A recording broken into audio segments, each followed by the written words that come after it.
Assalamualaikum warahmatullahi wabarakatuh. Bertemu kembali bersama saya Wahidah Rahmadani, guru biologi dari SMA Islam An-Nizam Medan. Apa kabarnya anak-anak sekalian? Semoga tetap sehat dan selalu dalam lindungan Allah Subhanahu wa taala. Nah, kali ini kita akan belajar biologi. Tetap semangat ya, karena biologi ini pelajaran yang menarik dan menyenangkan. Assalamualaikum, selamat pagi. Hari ini kita membahas tentang organ pada tumbuhan. Organ pada tumbuhan itu ada banyak ya, ada akar, batang, daun, bunga. Sekarang kita masuk dulu di bagian akarnya. Akar berasal dari akar lembaga atau radikula, yaitu akar pertama kali tumbuh dari embrio di dalam biji. Jadi ini ada biji, kemudian mulai muncul di sini akar, inilah namanya radikula atau akar yang pertama kali muncul. Nah, kalau yang ini namanya plumula. Plumula itu adalah daun yang pertama kali muncul dari dalam biji ya. Jadi untuk radikula, yang ini dia radikula. Fungsi akar yang pertama untuk menambatkan tubuh tumbuhan pada tanah ya, agar tumbuhan ini dapat berdiri kokoh dan berdiri tegak. Kemudian yang kedua berfungsi untuk menyimpan cadangan makanan. Nah, ini biasa disebut dengan umbi akar ya. Contohnya di sini ada lobak. Kemudian di sini ada wortel, ada beet, dan masih banyak lagi contoh yang lainnya. Misalnya ubi kayu dan lainnya. Yang ketiga, menyerap air dan unsur hara. Jelas ya, fungsi akar untuk menyerap air dan unsur hara, kemudian nanti membawanya ke daun untuk kemudian di fotosintesis. Yang keempat, sebagai organ pernafasan. Jadi untuk bernafas, tumbuhan gak mesti dari daun melalui stomata atau dari batang melalui lentisel. Tapi tetap bisa juga proses pernapasan ini berlangsung di akar. Nah, akarnya ini biasa disebut dengan akar nafas atau biasa disebut dengan pneumatofora.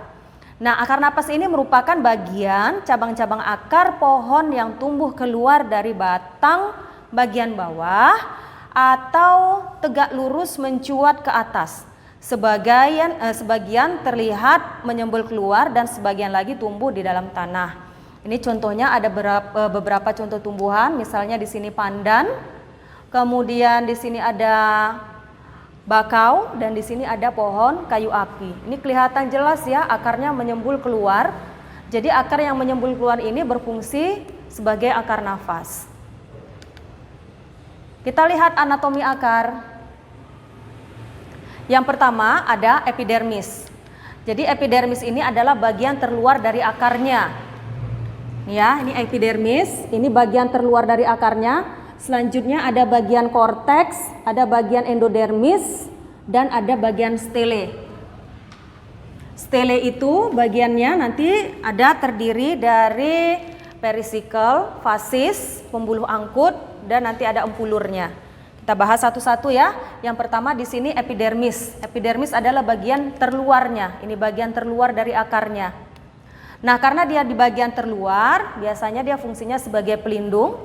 Kemudian juga strukturnya ini rapat selnya dan hanya terdiri dari satu lapis sel. Tidak punya ruang antar sel. Bagian selanjutnya ada korteks. Korteks ini terdiri dari lapisan-lapisan berdinding tipis dan punya banyak ruang antar sel yang penting untuk pertukaran zat.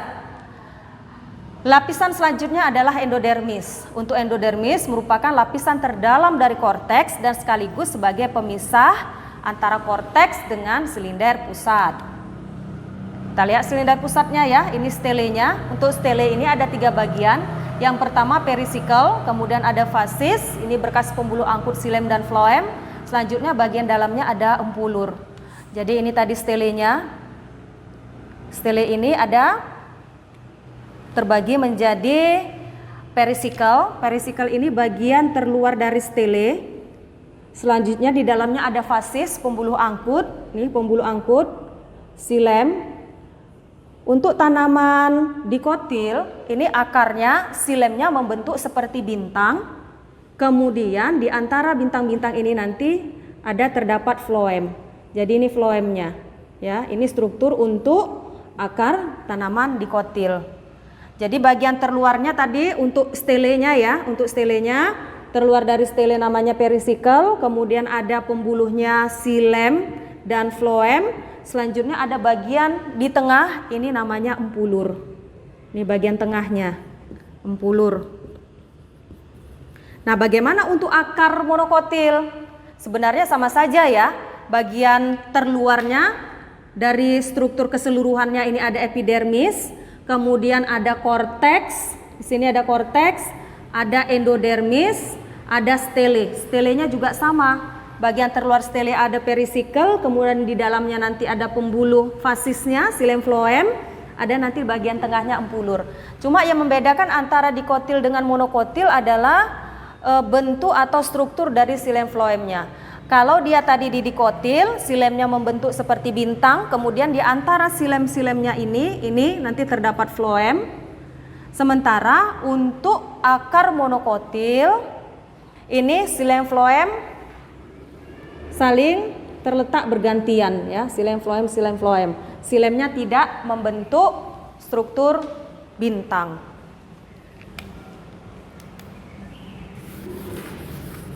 Ini struktur akar selanjutnya yang membedakan antara dikotil dan monokotil. Ini struktur morfologinya ya. Kalau yang tadi anatominya kita lihat. Di sini ini untuk tumbuhan dari jenis dikotil. Sementara yang ini dari jenis monokotil. Untuk akar dikotil ini akarnya akar tunggang. Kelihatan di sini ada akar pokoknya. Ada akar pokoknya di sini dan akar pokok ini membesar ya. Akar pokoknya membesar. Kemudian membentuk percabangan yang lebih kecil. Nih, membentuk percabangan yang lebih kecil. Sementara untuk tumbuhan monokotil ini akarnya tergolong akar serabut. Akar serabut ini tidak memiliki akar pokok. Coba kalian perhatikan di sini, akarnya tidak membesar dan ukurannya semua sama. Ya, beda dengan akar dikotil tadi ya. Kalau akar dikotil dia tadi ada akar pokoknya membesar, kemudian ada percabangan halus. Kalau di sini dia semua bentuk ukurannya sama. Ukurannya sama dia. Tidak ada yang membentuk akar pokok.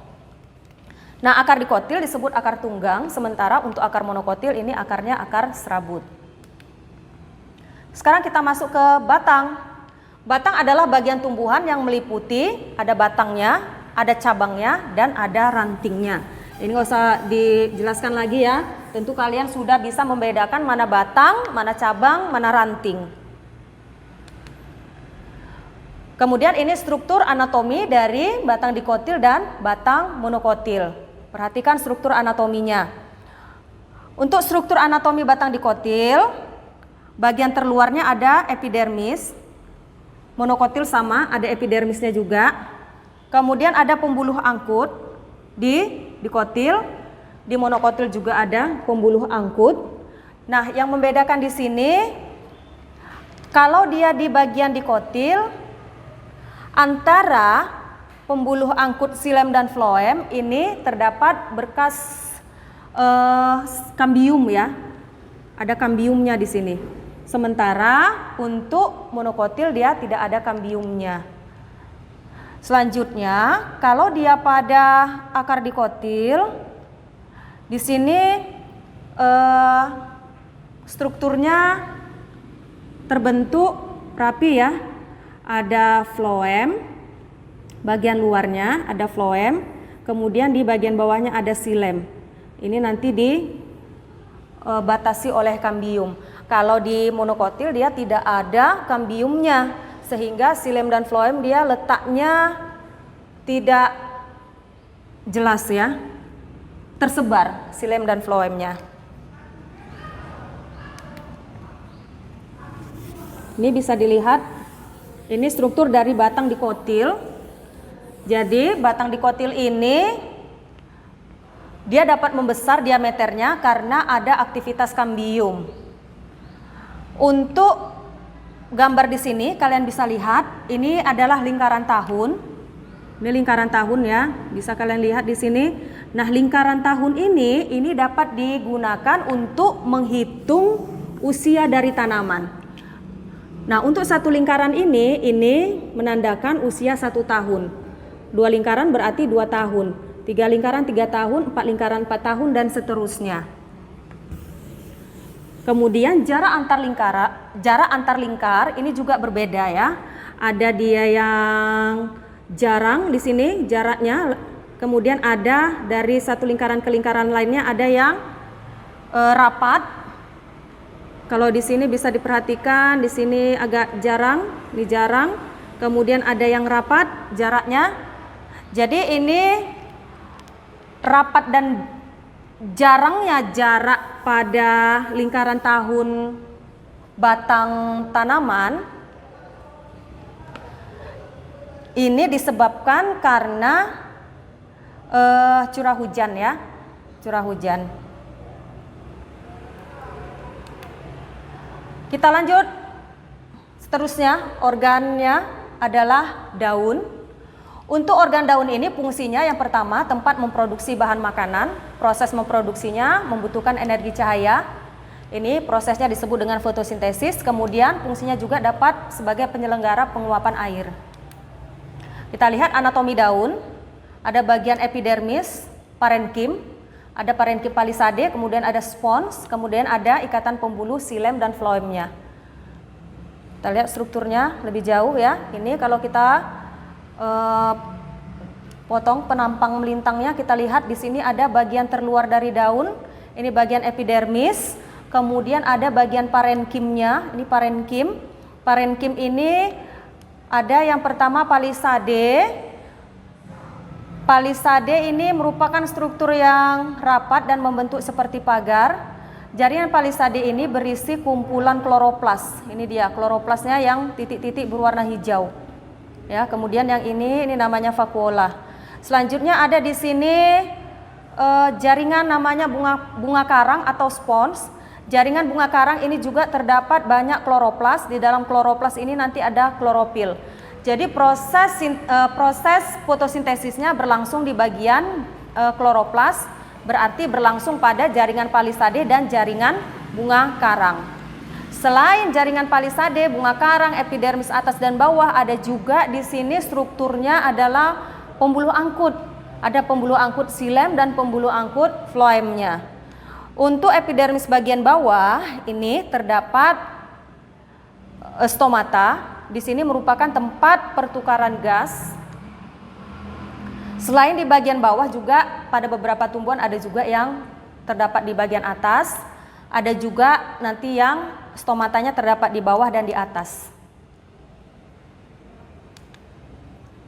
Ini struktur morfologi untuk membedakan antara daun dikotil dan daun monokotil. Untuk daun dikotil bisa dilihat ini pertulangan daunnya menyirip ya, seperti sirip ikan, ini tulang-tulang daunnya. Sementara untuk yang monokotil ini pertulangan daunnya melengkung dan sejajar. Ini tadi ya yang dikotil menyirip, pertulangan daunnya seperti sirip ikan ataupun menjari. Ini menjari namanya. Jadi kalau ada tumbuhan dengan daun model pertulangannya seperti ini berarti digolongkan ke dalam dikotil.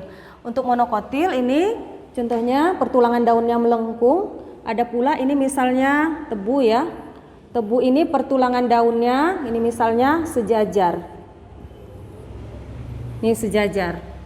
Itu perbedaan morfologi antara daun dikotil dan daun monokotil.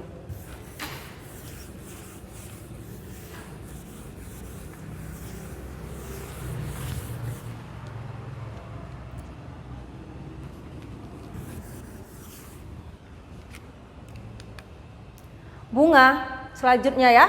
Bunga adalah hasil modifikasi batang dan daun. Batang menjadi tangkai dan daun menjadi kelopak, mahkota dan alat reproduksi. Nah, bunga ini dia ada pembagiannya berdasarkan lengkap tidaknya ya. Ada di sini bunga tidak lengkap. Dikatakan bunga tidak lengkap karena ini bunganya tidak memiliki kelopak, mahkota, benang sari putih, nggak lengkap dia ya.